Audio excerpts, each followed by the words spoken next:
CJ Roy, confident ഗ്രൂപ്പിൻ്റെ ഫൗണ്ടറും ചെയർമാനുമായ CJ Roy അദ്ദേഹം സൂയിസൈഡ് ചെയ്തു.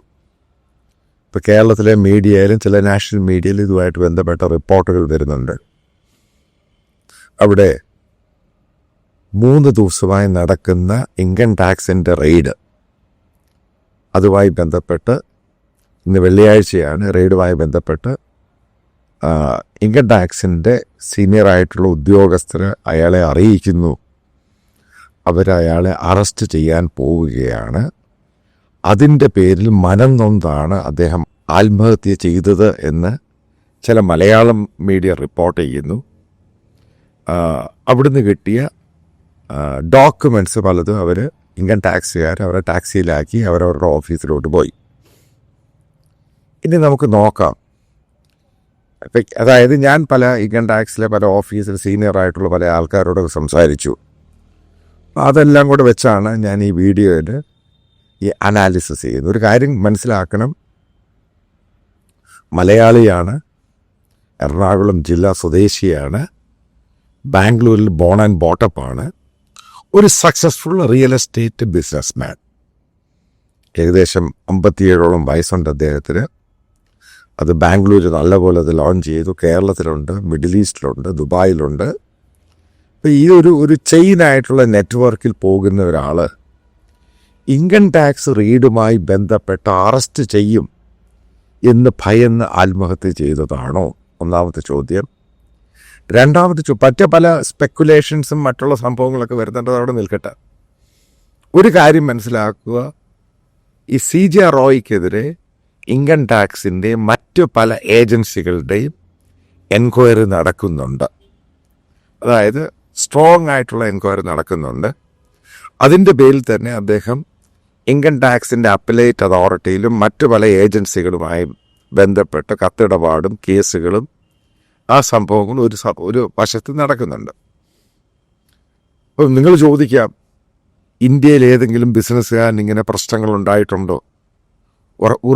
ഉറപ്പായിട്ടും പറയും, ഇന്ത്യയിലെ പല നിയമങ്ങളും ഇപ്പം ബിസിനസ് ചെയ്ത് പണം ഉണ്ടാക്കുക എന്ന് പറയുന്ന ഇന്ത്യയെ സംബന്ധിച്ചിടത്തോളം വലിയ സംഭവമൊന്നുമല്ല. അത് നോർമലായിട്ടുണ്ടാകുന്ന ഒരു സംഭവങ്ങൾ തന്നെയാണ്. പ്രത്യേകിച്ച് റിയൽ എസ്റ്റേറ്റിൽ പെട്ടെന്നാണ് പണം ഉണ്ടാകുന്നത്. പല ആൾക്കാരും അതിൻ്റെ അത് തകർന്നു പോയിട്ടുമുണ്ട്. പക്ഷേ ഇന്ത്യയിലെ പല നിയമങ്ങളും പല ബിസിനസ്സുകാർക്കും പല സന്ദർഭത്തിലും എതിരായിട്ട് വരാറുമുണ്ട്. ചില സന്ദർഭങ്ങളിൽ നിങ്ങൾക്കറിയാം, പൊളിറ്റിക്കൽ ഇൻഫ്ലുവൻസും മറ്റുള്ള ഇൻഫ്ലുവൻസൊക്കെ ഉദ്യോഗസ്ഥരെ കൊണ്ട് പല കേസുകളും തേച്ചു മാറ്റി ഇല്ലാതാക്കുകയും ചെയ്തിട്ട്. കാരണം ഇന്ത്യയുടെ ജനാധിപത്യ വ്യവസ്ഥിതിയും ഇന്ത്യയുടെ ഒരു ബിസിനസ്സിൻ്റെ എക്കോസിസ്റ്റം വെച്ച് പൊളിറ്റീഷ്യൻസുമായിട്ടും ബ്യൂറോക്രാസിയുമായിട്ടും ഒരുമിച്ച് പോയാൽ മാത്രമേ അവർക്ക് ബിസിനസ്സിനകത്ത് സക്സസ് ആകാൻ പറ്റുകയുള്ളൂ. അതവിടെ നിൽക്കട്ടോ. ഈ അടുത്തൊരു പോയിന്റ്, ഈ CJ റോയ്ക്കെതിരെയുള്ള കേസുകൾ ഇടപാടിൻ്റെ കാര്യത്തിൽ മലയാളത്തിലെ പല ചാനലുകളൊക്കെ പറയുന്നുണ്ട്. അതിനകത്ത് കാരണം വളരെ ട്രാൻസ്പാരൻ്റ് ആയിരുന്നു. ചുമ്മാതെ ഒരു ബിസിനസ് ഹൗസും ഇന്ത്യയിൽ, ഇൻക്ലൂഡിങ് ടാറ്റ പോലും, ഞാനീ പറയുന്നത് രത്തൻ ടാറ്റയുടെ മറ്റുള്ളവരുടെ കാര്യമൊന്നുമല്ല, ഇന്ത്യയിലെ ഒരു ബിസിനസ് ഹൗസും, അതായത് നല്ലൊരു ബിസിനസ് ഹൗസും 100% ട്രാൻസ്പാരൻ്റ് ആയിട്ട് ബിസിനസ് ചെയ്യാൻ പറ്റില്ല. 100% പറ്റുന്ന കാര്യമേ അല്ല. അതിനകത്ത് പല രീതിയിലുള്ള തരികിടയും പരിപാടികളൊക്കെ ഇത്ര പെർസെൻറ്റേജ് വെച്ച് അവിടെ കമ്മീഷൻ, ഇവിടെ കമ്മീഷൻ, അത് കൊടുക്കണം, ഇത് കൊടുക്കണം. ഇതൊക്കെ ഇന്ത്യയിലെ ബിസിനസ് ചെയ്യുന്നവർക്ക് അറിയാവുന്ന വസ്തുത തന്നെയാണ്. അത് ചില ഡെവലപ്ഡ് രാജ്യങ്ങളൊഴികെ എല്ലാ തേർഡ് വേൾഡ് കൺട്രിയിലും, പ്രത്യേകിച്ച് ഇന്ത്യയിൽ, ഇവരെ ഫെസിലിറ്റേറ്റ് ചെയ്തില്ല എങ്കിൽ, പൊളിറ്റീഷ്യൻസിനെ ആണെങ്കിലും ബ്യൂറോക്രാറ്റ്സിനെ ആണെങ്കിലും പല ഏജൻസികളെ ഫെസിലിറ്റേറ്റ് ചെയ്തില്ല എങ്കിൽ ഇന്ത്യയിൽ പ്രോപ്പറായിട്ട് ബിസിനസ് നടത്താൻ പറ്റത്തില്ല എന്നുള്ള കാര്യം യാഥാർത്ഥ്യമാണ്.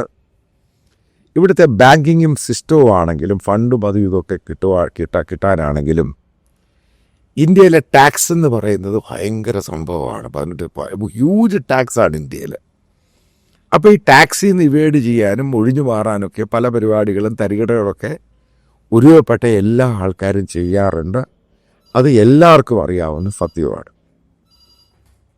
ഇവിടെ ഞാൻ റോയുമായി ബന്ധപ്പെട്ട് ചില കാര്യങ്ങൾ ചില ഉദ്യോഗസ്ഥന്മാരുമായിട്ട് സംസാരിച്ചപ്പോൾ മനസ്സിലാക്കാൻ സാധിച്ചത്, റോയിയുടെ ചില പണമിടപാടുകൾ വിദേശത്തു നിന്നും അതേപോലെ സ്വദേശത്തു നിന്നും പലയിടത്തുമായിട്ട് അദ്ദേഹം നടത്തിയ ചില ഫണ്ടിങ്ങിനകത്ത് ദുരൂഹതയുണ്ട്, അതിനകത്ത് സസ്പീഷ്യസ് ആയിട്ടുള്ള പല പരിപാടികളുണ്ട്.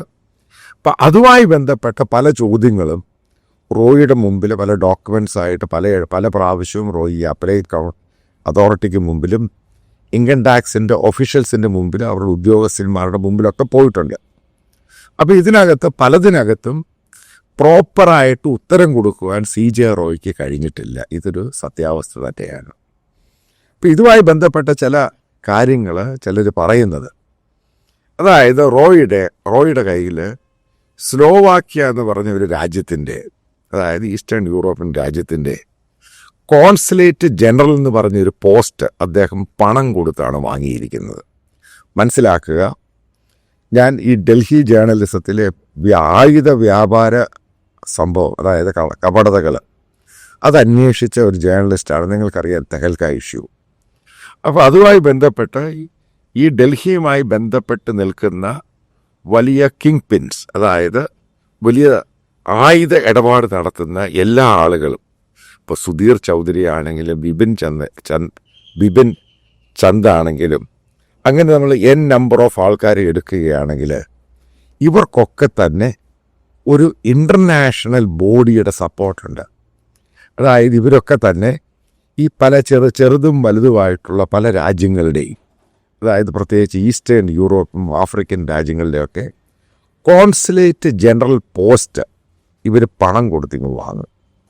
അതായത് അതിൻ്റെ റേറ്റ് എന്ന് പറയുന്നത്, ഞാൻ ഈ അന്ന് അന്വേഷിച്ച സമയത്ത് 2001 അന്വേഷിച്ച സമയത്ത് ഏകദേശം $2 ലക്ഷം കൊടുക്കേണ്ടത്. 2 മില്യൺ, 2 ലക്ഷമാണ് 2001-2002 ഈ രാജ്യങ്ങളിലെ പൊളിറ്റീഷ്യൻസിന്, അവിടെ ഇൻഫ്ലുവൻസ് ആയിട്ടുള്ള ആളുകൾക്ക് ഈ പണം കൊടുത്തിട്ടാണ് ഇവർ ഈ പോസ്റ്റ് എടുക്കുന്നത്. ഇതിനകത്ത് പ്രത്യേകിച്ച് കാര്യമായ സംഭവമൊന്നുമില്ല. അവരുടെ ഓഫീസിൽ ഇരുന്ന് തന്നെ അവർക്ക് പ്രവർത്തിക്കാം. അതായത് അവരുടെ ഓഫീസിനകത്ത് തന്നെ കോൺസുലേറ്റ്, അവരിയ്ക്കുന്നത് കോൺസുലേറ്റിൻ്റെ ഓഫീസാണ്. അതോടുകൂടി അവർക്ക് ഡിപ്ലോമാറ്റിക് പാസ്പോർട്ടാണ് ഇഷ്യൂ ചെയ്യുന്നത്. അതായത് ഡിപ്ലോമാറ്റിക് ഇമ്മ്യൂണിറ്റി ഇവർക്കുണ്ടാകും. ഇതോടുകൂടി ഇവർക്കെതിരെയുള്ള എയർപോർട്ടിൽ വലിയ ചോദ്യങ്ങളും പരിപാടികളും ഒന്നുമില്ല. ഡിപ്ലോമാറ്റിക് ഗേറ്റിൽ കൂടെ പ്രശ്നങ്ങളൊന്നുമില്ലാതെ ഇവർക്ക് പോകാനും വരാനും സാധിക്കും. കസ്റ്റംസിൻ്റെ ചെക്കിംഗ് ഒന്നുമില്ല. അതേപോലെ തന്നെ ഇവർക്കെതിരെ വരുന്ന ചെറിയ മറ്റുള്ള സംഭവങ്ങളുമായി ബന്ധപ്പെട്ട ചെറിയ ഫിനാൻഷ്യൽ ഡീൽസും പരിപാടികളൊക്കെ ഈസി ആയിട്ട് ഇവേഡ് ചെയ്യാൻ സാധിക്കും. ഒരു കാര്യം മനസ്സിലാക്കുക, ഇതേപോലെയുള്ള ആളുകൾ, അതായത് തരികിടയമായിട്ട് മില്യൺസും ബില്യൺസിൻ്റെ ഇടപാടുകൾ നടത്തുന്നവർ, ഇത് മേടിച്ചു വെച്ചിരിക്കുന്ന അവരുടെ ഒരു സെക്യൂരിറ്റിയുമായിട്ട് ബന്ധപ്പെട്ടും, രണ്ടാമത് സെക്യൂരിറ്റി എന്ന് പറയുന്നത് ഇവരെ അങ്ങനെ ഏജൻസികളൊന്നും തൊടാൻ പറ്റില്ല. അതിൻ്റെ കാര്യമുണ്ട്. കാരണം ഇവരുടെ ചുറ്റും ഈ പറയുന്ന ഡിപ്ലോമാറ്റിക് ഇമ്മ്യൂണിറ്റി ഉണ്ട്. ഇവർക്ക് ഗ്ലോബലായിട്ട് യാത്ര ചെയ്യാൻ ബുദ്ധിമുട്ടില്ല. കാരണം ഈ ഡിപ്ലോമാറ്റിക് പാസ്പോർട്ടുണ്ട്. അതേപോലെ തന്നെ മറ്റുള്ള ഏജൻസികൾക്കൊന്നും കാര്യമായ ഡോക്യുമെൻസും പ്രശ്നങ്ങളുമായിട്ട് ഇവരെ അപ്രോച്ച് ചെയ്യാനും പറ്റത്തില്ല. കാരണം ഡിപ്ലോമാറ്റിക് ഇമ്മ്യൂണിറ്റി വിയന്ന കരാറുമായി ബന്ധപ്പെട്ട അതിൽ ഇന്ത്യ ഒപ്പുവെച്ചിട്ടുണ്ട്. അതിൻ്റെ പേരിലാണ് ഈ ഡിപ്ലോമാറ്റിക് ഇമ്മ്യൂണിറ്റി ഇവർക്ക് കിട്ടുന്നത്. അപ്പോൾ റോയിയുടെ കയ്യിൽ ഈ സ്ലോവാക്യൻ രാജ്യത്തിൻ്റെ കോൺസുലേറ്റ് ജനറൽ പോസ്റ്റ് വെച്ചിട്ട് അദ്ദേഹം പണമിടപാട് നടത്തിയെന്നാണ് ഇൻകം ടാക്സുകാർ പറയുന്നത്. അതിനകത്ത് പല ഇടപാടുകളും ദുബായ് ചാനൽ ചെയ്ത് അത് എൻറൂട്ട് ചെയ്തു. അത് പലയിടത്തും ഇൻവെസ്റ്റ് ചെയ്ത് ഇതിൻ്റെ പണത്തിൻ്റെ ഒറിജിൻ എന്ന് പറയുന്നത് എവിടെയാണെന്ന് പറയുവാൻ റോയി പറഞ്ഞിട്ടില്ല. ഇപ്പോൾ പല ആവർത്തി ചോദിക്കുന്നത്, ഈ പണമെടുത്ത് സിനിമയിൽ ഇൻവെസ്റ്റ് ചെയ്തിട്ടുണ്ട്, അതേപോലെ പലയിടത്തും ലാൻഡ് മേടിച്ചിട്ടുണ്ട്, പലയിടത്തും പ്രോപ്പർട്ടിയും പരിപാടികളും ഒക്കെ നോക്കിയിട്ടുണ്ട്. പക്ഷേ ഇതിൻ്റെ ഉറവിടം എവിടുന്നാണ് ഇത് ഒറിജിനേറ്റ് ചെയ്തത്? ഇപ്പം നിങ്ങൾ മനസ്സിലാക്കേണ്ട ഒരു പോയിൻ്റ് ഉണ്ട്. നമ്മുടെ ഏജൻസികളാണ്, ഇൻകം ടാക്സ് ഏജൻസികളോ ED ആണെങ്കിലും, ഇപ്പോൾ എവിടുന്നാണ് ഇത് ഒറിജിനേറ്റ് ചെയ്തത്, അതായത് ഇതേപോലെയുള്ള ആളുകൾ പറയത്തില്ല എങ്കിൽ തന്നെ ഇവർക്ക് അതിൻ്റേതായ സോഴ്സുകളും ഇൻ്റർനാഷണൽ നെറ്റ്വർക്കുണ്ട്. അവരിത് പല രീതിയിൽ ഈ സോഴ്സ് എവിടുന്നാണ് കണ്ടുപിടിക്കാനും ഒക്കെ അവർക്ക് സ്വാധീനമുണ്ട്. കാരണം ഇന്റർപോളുമായിട്ടും മറ്റുള്ള ഇൻ്റർനാഷണൽ ഏജൻസികളുമായിട്ടൊക്കെ ഇന്ത്യൻ ഏജൻസികൾ ഒരു കരാറിലുണ്ട്. അപ്പോൾ എവിടുന്നാണ് ഈ ഫണ്ട് വന്നിരിക്കുന്നത്? അതായത് ഇപ്പം ഇത് നിങ്ങൾക്കറിയാവുന്ന വസ്തുതയാണ്, ദുബായിലോട്ടൊക്കെ ഈസി ആയിട്ട് ഗ്ലോബലായിട്ടുള്ള ഓഫ് ഷോർ ഫണ്ടിങ്ങുകൾ വരും. ഈ ഫണ്ട് ചിലപ്പം പല രീതിയായിരിക്കും. ഇപ്പോൾ ആയുധ കച്ചവടമായ, കാരണം ബ്ലാക്ക് മാർക്കറ്റിൽ ആയുധങ്ങൾ വിൽക്കുന്ന കച്ചവടമുണ്ട്. അതേപോലെ തന്നെ നിങ്ങൾ കേട്ടുകയാണ് ഷാഡോ ഷിപ്പുകൾ. റഷ്യയുമായിട്ടും ഈ ക്രൂഡിൻ്റെ ബിസിനസ്സൊക്കെ ഉണ്ടായ സമയത്ത് ഈ ഷാഡോ ഷിപ്പുകളുടെ അതിൻ്റെ ഡീൽ ചെയ്യുന്നവരുണ്ട്. അതേപോലെ തന്നെ ഷെൽ കമ്പനി വെച്ച് ഡീൽ ചെയ്യുന്നവരുണ്ട്.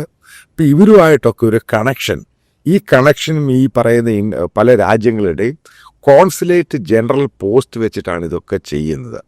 അപ്പം ഇതേപോലെയുള്ള പല ഇടപാടുകളും നടത്തുമ്പോൾ മനസ്സിലാക്കേണ്ട പ്രധാന പ്രശ്നമെന്ന് പറയുന്നത്, പല രാജ്യങ്ങളും ഇത് മോണിറ്റർ ചെയ്യുന്നുണ്ട്. കാരണം ഇതൊരു ഡേർട്ട് ഫണ്ടാണ്.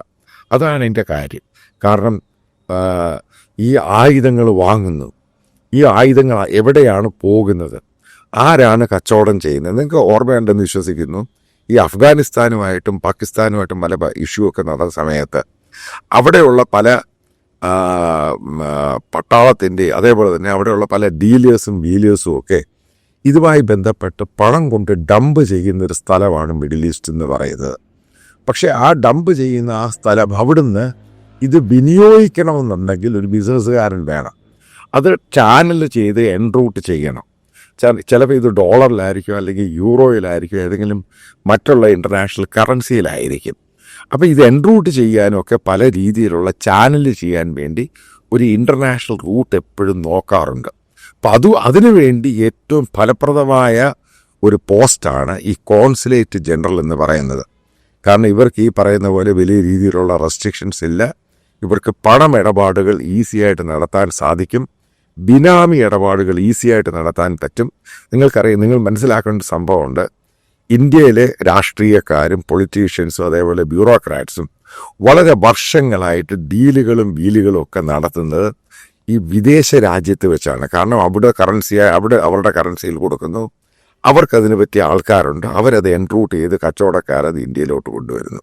അത് ഇന്ത്യയിലുള്ള പല ബിസിനസ് ഹൗസുകളെ പറ്റി ഇതിൻ്റെ എൻക്വയറി ഒക്കെ നടന്നിട്ടുണ്ട്. പക്ഷേ ഇത് അവസാനം ഈ പണമിടപാടൊക്കെ എവിടെയെങ്കിലുമൊക്കെ പറഞ്ഞ് ഒതുക്കി ഈ സംഭവം അങ്ങ് സെറ്റിൽ ചെയ്യുകയാണ് പതിവ്. ഇവിടെ എനിക്ക് തോന്നുന്നത് റോയിയുടെ പല ഇടപാടുകളെ പറ്റിയും പ്രോപ്പറായിട്ടുള്ള സംഭവങ്ങൾ പുറത്തു വരാനുള്ള സാധ്യതയുണ്ട്. അതേപോലെ തന്നെ ഈ റോയ്, അതായത് എങ്ങനെയാണ് ഒരു ഇമേജ് കെട്ടിവെച്ചിരിക്കുന്നത്, അത് പൊളിയാനുള്ള ധാരണയുണ്ട്. കാരണം ഒരിക്കൽ ജയിലിൽ പോയതിൻ്റെ ഇൻഡെപ്തായിട്ടുള്ള ഇൻവെസ്റ്റിഗേഷനും പരിപാടിയൊക്കെ തുടങ്ങി കഴിഞ്ഞാൽ A to Z കാര്യം, ഇൻക്ലൂഡിങ് ഈ പറയുന്ന മോഹൻലാലിൻ്റെ സിനിമയ്ക്ക് ഇൻവെസ്റ്റ് ചെയ്ത് ഉൾപ്പെടെയുള്ള കാര്യങ്ങളും ഉൾപ്പെടെ സംഭവങ്ങൾ പുറത്തു വരാൻ സാധ്യതയുണ്ട്. പിന്നെ എവിടൊക്കെയാണ് മറ്റുള്ള രീതിയിലുള്ള ഇൻവെസ്റ്റ്മെൻറ്റ്, ഇതിനെപ്പറ്റിയുള്ള ഏകദേശ ധാരണയൊക്കെ ഈ പറയുന്ന ഇൻകം ടാക്സിൻ്റെ കയ്യിലുണ്ട്. അപ്പോൾ ഞാൻ പറയാൻ പോകുന്നത്, ഈ മൾട്ടിപ്പിൾ വെർട്ടിക്കൽസ് ഇതിനകത്തുണ്ട്. ഈ പറയുന്ന പോലെ അത്ര ക്ലീനൊന്നും ആയിരുന്നില്ല. അപ്പം സ്വന്തം ബ്രാൻഡും ഒക്കെ ഉണ്ടാക്കാൻ വേണ്ടി പല സംഭവങ്ങൾ അദ്ദേഹം ചെയ്തിട്ടുണ്ട്. അദ്ദേഹം ഒരു സക്സസ്ഫുൾ ബിസിനസ്മാൻ ആയിരുന്നു. പക്ഷേ ഈ ഫണ്ടിങ്ങിൻ്റെ അകത്തൊക്കെ അതിദുരൂഹത ഉണ്ടായിരുന്നു എന്ന കാര്യത്തിൽ ഒരു സംശയവുമില്ല. അതിൻ്റെ വെളിച്ചത്തിൽ തന്നെയാണ് കഴിഞ്ഞ 3-4 വർഷമായിട്ട് CJ റോയ്ക്കെതിരെ ഇൻകം ടാക്സിൻ്റെ മറ്റ് പല ഏജൻസികളും, പല ഇൻ്റർനാഷണൽ ഏജൻസികൾ, ഇന്ത്യക്ക് ഉൾപ്പെടുന്ന ഇൻ്റർനാഷണൽ ഏജൻസികളും ഇദ്ദേഹത്തിൻ്റെ പണമിടപാടിനെ പറ്റി അന്വേഷിച്ചിരുന്നു. അതിന് പ്രോപ്പറായിട്ട് ഉത്തരം കൊടുക്കാൻ റോയിയെ കൊണ്ട് കഴിഞ്ഞില്ല. അതുകൊണ്ടാണ് ആ ഒരു സന്ദർഭത്തിൽ ഇതുണ്ടാകാനുള്ള പോസിബിലിറ്റിയാണ് ഞാൻ പല സീനിയർ ഉദ്യോഗസ്ഥന്മാരായിട്ട് സംസാരിച്ചപ്പോൾ മനസ്സിലാക്കാൻ സാധിക്കും. കാരണം പലതിൻ്റെ ഉറവിടം റോയിക്ക് പറയാൻ പറ്റില്ല, അല്ലെങ്കിൽ അത് പുറത്തു വന്നു കഴിഞ്ഞാൽ ഇത് ചീട്ട് കൊട്ടാരം പോലെ പൊളിഞ്ഞു പോകും. രണ്ടാമത്തെ ഒരു ഫാക്ടർ എന്ന് പറയുന്നത്, ഈ ഇമേജും ഈ സംഭവങ്ങളൊക്കെ പൊളിഞ്ഞു കഴിയുമ്പോൾ അതിൻ്റെ മുമ്പിൽ പ്രതിഷ്ഠിക്കാൻ വെച്ചിരിക്കുന്നൊരു ഇമേജുണ്ട്. അതായത് സ്കോളർഷിപ്പ് കൊടുക്കുക, അത് കൊടുക്കുക, ഇത് കൊടുക്കുക, അതൊക്കെ അദ്ദേഹത്തിൻ്റെ പേഴ്സണൽ മാറ്ററൊക്കെ ആയിരിക്കും, അതൊക്കെ അവിടെ നിൽക്കട്ടെ. പക്ഷെ അതൊരു കവചമാണ്, ഒരു കവചം പോലെ നിർത്തുന്നതെന്ന് മാത്രമേ ഉള്ളൂ. ഇതെല്ലാം കൂടെ ക്ലബ് ചെയ്ത് ഈ സംഭവം പൊളിയാനുള്ള പോസിബിലിറ്റിയൊക്കെ കണ്ടിട്ടാണ് ഇദ്ദേഹം സൂയിസൈഡ് ചെയ്യാനുള്ള കാരണമെന്നാണ് ചില സീനിയർ ഉദ്യോഗസ്ഥന്മാരുമായിട്ട് സംസാരിച്ചപ്പോൾ എനിക്ക് മനസ്സിലാക്കാൻ സാധിച്ചു. അതായത് മനസ്സിലാക്കുക, ഇന്ത്യയിൽ വീണ്ടും ഞാൻ ആവർത്തിക്കുന്നത് റോയിയുടെ മാത്രം തെറ്റൊന്നുമല്ല, ഇന്ത്യയുടെ ബിസിനസ് എക്കോസിസ്റ്റം അതിൻ്റെ ഒരു വലിയ പ്രശ്നമുണ്ട്. കാരണം ഈ പറയുന്ന പൊളിറ്റീഷ്യൻസ് ആണെങ്കിലും ബ്യൂറോക്രാറ്റ്സ് ആണെങ്കിലും അവരുടെ കൂടെ അവരെ സൂക്ഷിച്ച് നിൽക്കാതെ ഇന്ത്യയിൽ ഇതേപോലെ ഒരു ബിസിനസ് സക്സസ് ആകാൻ പറ്റില്ല. ബാക്കി എല്ലാവരും ഒരു 100% ട്രാൻസ്പെറൻറ്റ് എന്ന് പറയുന്നത് പൂർണ്ണമായിട്ടും തെറ്റ്. അപ്പോൾ അതിൻ്റെ കൂടെ റോയി ഒഴുകിയിട്ടുണ്ട്. ഈ പറയുന്ന ഫണ്ടിൻ്റെ ഒറിജിനേഷൻ എവിടെ നിന്നാണ്, ഇതിനെപ്പറ്റിയുള്ള പ്രോപ്പറായിട്ടുള്ള പലതും പറയാൻ റോയിക്ക് കഴിഞ്ഞിട്ടില്ല. ഈ ഏറ്റവും പ്രധാന പ്രശ്നമായിട്ട് അവർ കാണുന്നത് സ്ലോവാക്യൻ കോൺസുലേറ്റ് ജനറൽ പോസ്റ്റ് ഇദ്ദേഹം വില കൊടുത്ത് മേടിച്ച് അതിൻ്റെ മറവിൽ നടത്തിയ ഇടപാടുകൾ ഹ്യൂജാണ്, വളരെ വളരെ ഹ്യൂജായ ഇടപാടാണ്. അപ്പോൾ അതിനകത്ത് പല ആൾക്കാരും ഇൻവെസ്റ്റ് ചെയ്തിട്ടുണ്ട്. ഈ വന്നിരിക്കുന്നതെല്ലാം ബ്ലാക്ക് മണിയാണ്.